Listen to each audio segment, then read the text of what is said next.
Hey, Tom here, Flip Anything. So it was last night of my vacation here in Manhattan Beach. I'll be here all day and half the night tomorrow, but gonna be heading home. And so it's interesting because I'm kind of, I got 4 years left till my boys are out of school, out of high school, or they're going into high school this year, and they'll be out in 4 years. And then presumably they'll be going off to college, or they're going to start a business, or they're going to do something else. Um, but so I'm starting to think kind of more like being an empty nester. All the kids will be out of the house, and so I'm starting to plan my next move, which is probably going to be buy a house down here in Manhattan Beach. I really like the lifestyle. Uh, just everybody's so fit and healthy of all ages. Running on the beach, it's interesting just being in Los Angeles because, modeling and acting is an industry here, and so people take really good care of themselves, especially down here by the beach. So it's just so conducive to the lifestyle with fitness and everything else. And really, this is where I wanted to be a long time ago. But I got married and had kids, and then started making roots in other places, and didn't want the kids to part. And it's kind of interesting too, because this kind of brings up a topic to me, which is, and this is kind of for you guys too, in general, is learning from and benefiting from other people's mistakes. And that's kind of what I do here, is I share with you guys, and the mistakes I've made, and what I've learned, and that's kind of how it is for a lot of people, I think, and I've always been one to gravitate and listen to people that are older than me. Let's see, what do you got there? Oh, hey, Fosh, glad you're here. I'll have to scoot this in a little bit. I wasn't thinking about people writing in.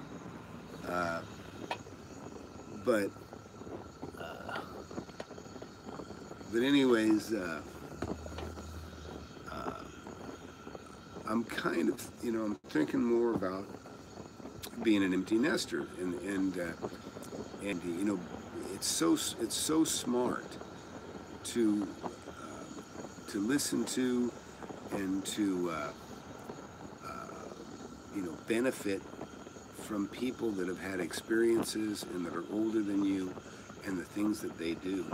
And I've always been real good about listening to people. I've been hungry for information, and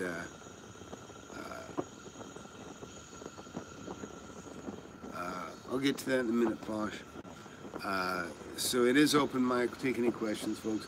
But anyhow, what I was going to say is, people get to a point they just want to share. Like, why am I sharing? Number one, I'm making a kind of a video log for my boys to follow, and my girls too. And it's funny because I've got a 25-year-old CPA, my daughter, just about to graduate here next year. She's already got a great job offer, and she's going to be making pretty good money right out of school next year. And now suddenly, she's very interested in becoming a real estate investor. And she's asked me, Dad, do you think I got it? Do you think I can do it? And of course, I think so. And I tell her, it's pretty simple. It's really just math. You buy things for less. Now, I don't want to oversimplify it. And you guys know that there are a lot of little tricks, and I've got a whole book on it now. And that in fact, don't forget, I've got a book. It's actually one that I wrote back in '92, and I'm adding to it now. I decided not to put it out in the public back then because I was too greedy. I didn't really want to share all my secrets back then. And it's funny because I read my book from 1992 recently, and I thought, man, it's funny because I'd forgotten everything that I wrote in there, and it's pretty much what I've been telling you guys in the last 300 videos that I've made. And so, although of course I have learned a lot more, and I do have more experience, and I'm adding new chapters that kind of will emphasize and kind of go into other things like that. But what I was going to say is, take time to listen to people that are older than you, especially you guys, you young millennials, or you know, people say, keep your mouth shut and listen. Man, let me tell you, that is the best advice anybody can give you when it comes to real estate and everything else. Of course, you want to ask questions, but just listen. Just listen. When people share their experiences with you, I mean, it's valuable. Especially, think about somebody 80 years old. You know, the things they could tell you about love and money and all kinds of knowledge they could impart onto you, us. You know, and I've been pretty good about that. I do enjoy listening to people and their stories. You know, like one thing is you can have a lot of careers. You know, if you live long enough, it'll just blow your mind. You know, but for me, really, I was 28 years old and I already had 10 years in as a cabinet maker, and I sold that company. And then, and I'd already been an investor for almost the same amount of time too. And that's what enabled me to quit, is that I had enough real estate already at 28. I could retire. And then I have another company now that I've owned for 21 years. And I started that out of boredom. But anyways, so I better get to Fosh's question here. What did he write? He said, do you use leverage when you buy, or do you always pay cash? Fosh, I always try to leverage. Now, with homes, I got to pay cash for them. I don't have the patience to go through the process to borrow money. And even though I'm very substantial financially, I got to go through all the hoops and crap that most people go through that have much, much, much less than I have. Because that's just the over-regulation of the government on top of all these loans. So, a lot of times what I do is I just go get a line of credit. If I don't have cash, if I have cash, I just pay cash for a property. You know, houses, I'm talking about houses that are $200,000 or $300,000. I'll pay cash for those houses, and then I'll, because it's easy. I don't really want to go through all the hoops and jumping through the stuff. But you kind of have to do that in the beginning when you first get started. And so yeah, no, I'll pay cash if I have it, but it's always my preference to leverage, because like I say, you know, if I buy $1 million or $2 million, $3 million property, if I can put 25% down, and I'm going to get, say, 10 to 15% return on, you know, on the overall purchase, then, you know, I'm making a lot of money on that borrowed money. I mean, I'm making, say, 15% on whatever I put down, but on the balance of that, you know, I can borrow money at between 4 and 5%. So whatever I'm making over and above 5% on that borrowed money, then I'm, you know, that's on borrowed money. I might be making another 5 to 7, you know, to 10% on borrowed money. And you do that on $1.5 million, you know, that's real money. That could be $150,000 you're making on the borrowed money, you know, assuming you get 15% return, you know, on 1.5 million or something like that. But anyways, what else? Anybody got any questions? You know, it's open mic. You can ask me whatever you want. You know, it's funny because I have an unusual problem now. I have a property that's listed right now. I only have one property on the market for $585,000 that I'm selling. I owe almost nothing on that property. And then I have another one that I own, probably less than $70,000, $80,000. I expect it'll sell for about $520,000. This will be different. I'll shoot a video of this one here. I'm waiting for the tenants to move out. This is kind of a rough property. I don't really feel like fixing it up. I'm just not in the mood. And so I think, kind of as an experiment, I'm going to go ahead and just clean it. I'm going to make it super clean, but I'm not really going to spend any real money on it. I'm not going to remodel it. I'm not going to put new countertops.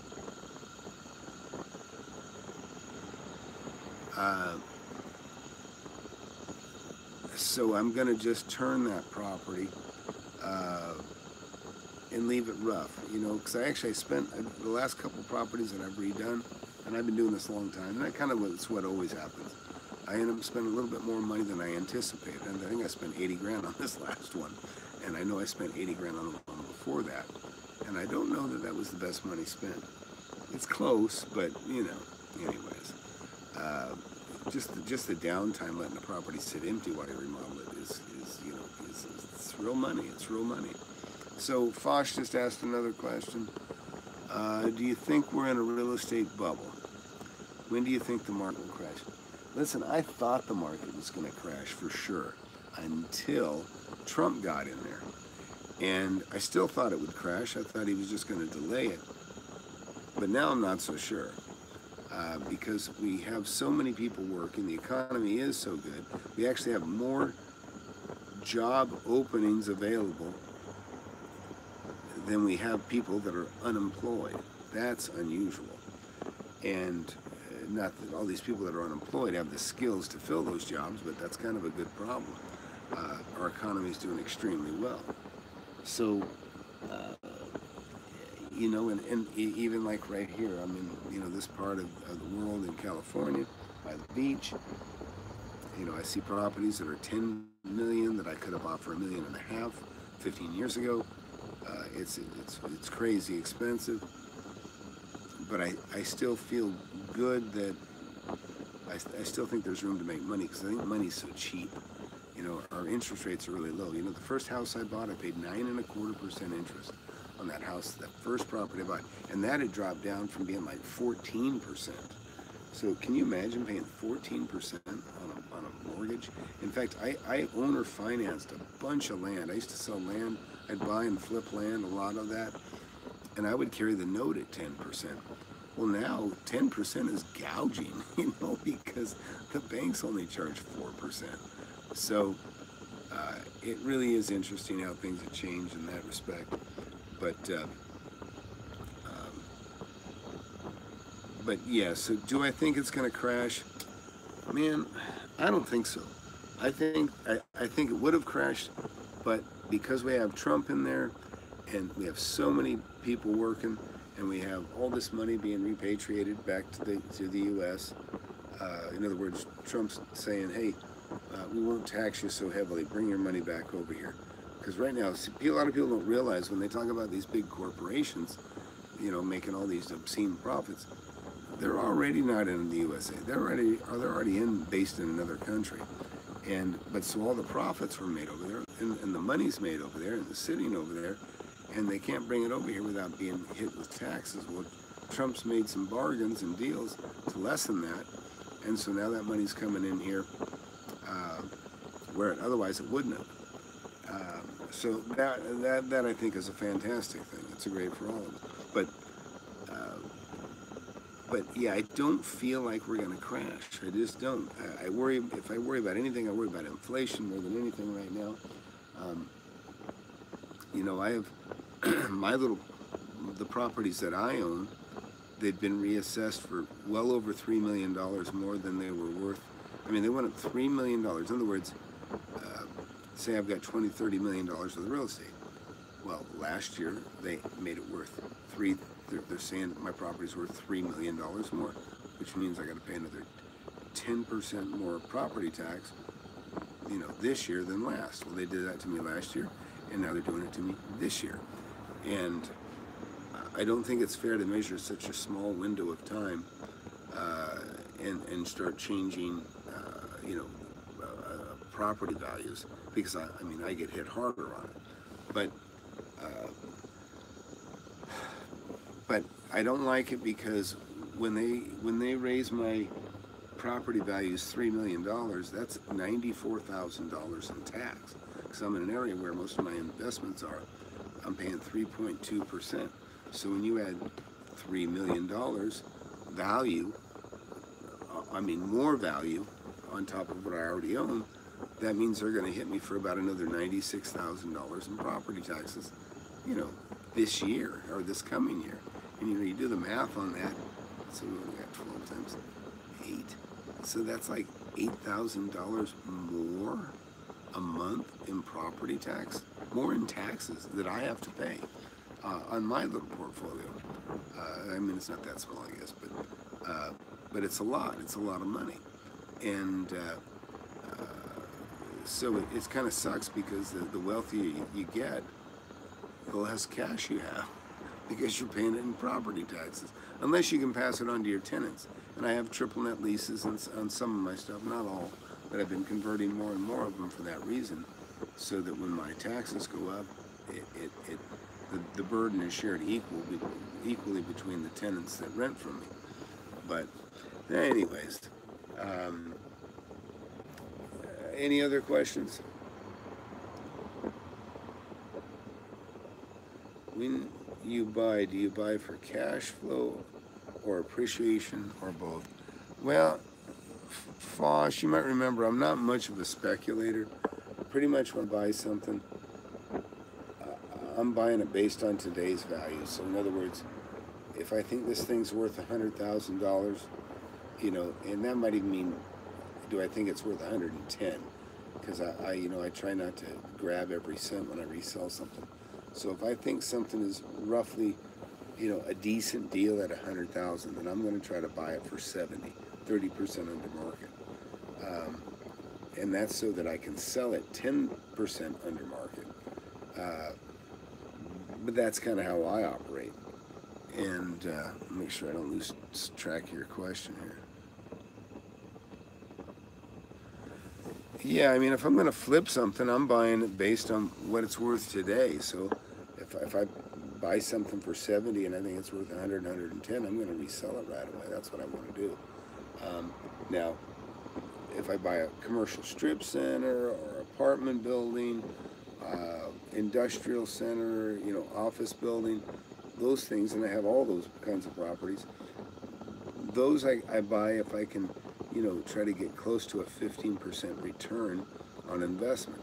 So if I pay $1 million for something and I now have $150,000 a year income coming in on that, that's a good return. That I like. You know, I like that. And so I don't mind having my money sit in that kind of investment. Excuse me. But you know, I feel good. I wouldn't be afraid of the economy. You know, just when you buy it right, buy it under market so you can flip it. And but yeah, don't let any fears get a hold of you. You know, I think our economy is doing fine. If you're in an area where plant could close or something like that, that's one thing that can devastate you regionally in your area. But in general, I think we're good. I feel really good. So I'm definitely not concerned about a big crash. But anyways, I'm gonna call it a night. I'm getting tired. And so Flip Anything USA, be sure to share, subscribe, and all that sort of stuff. And if you think of any questions you want to ask, just go ahead and put them in the comments below, and I'll come back and address them. Or email me, and I'll just go ahead and answer your question. But Tom at FlipAnythingUSA. Also, when you do that, you're making yourself eligible to get my book. It'll be an ebook for 99 cents. So, anyways, that's it. I'm gonna go and have a good night. Thanks.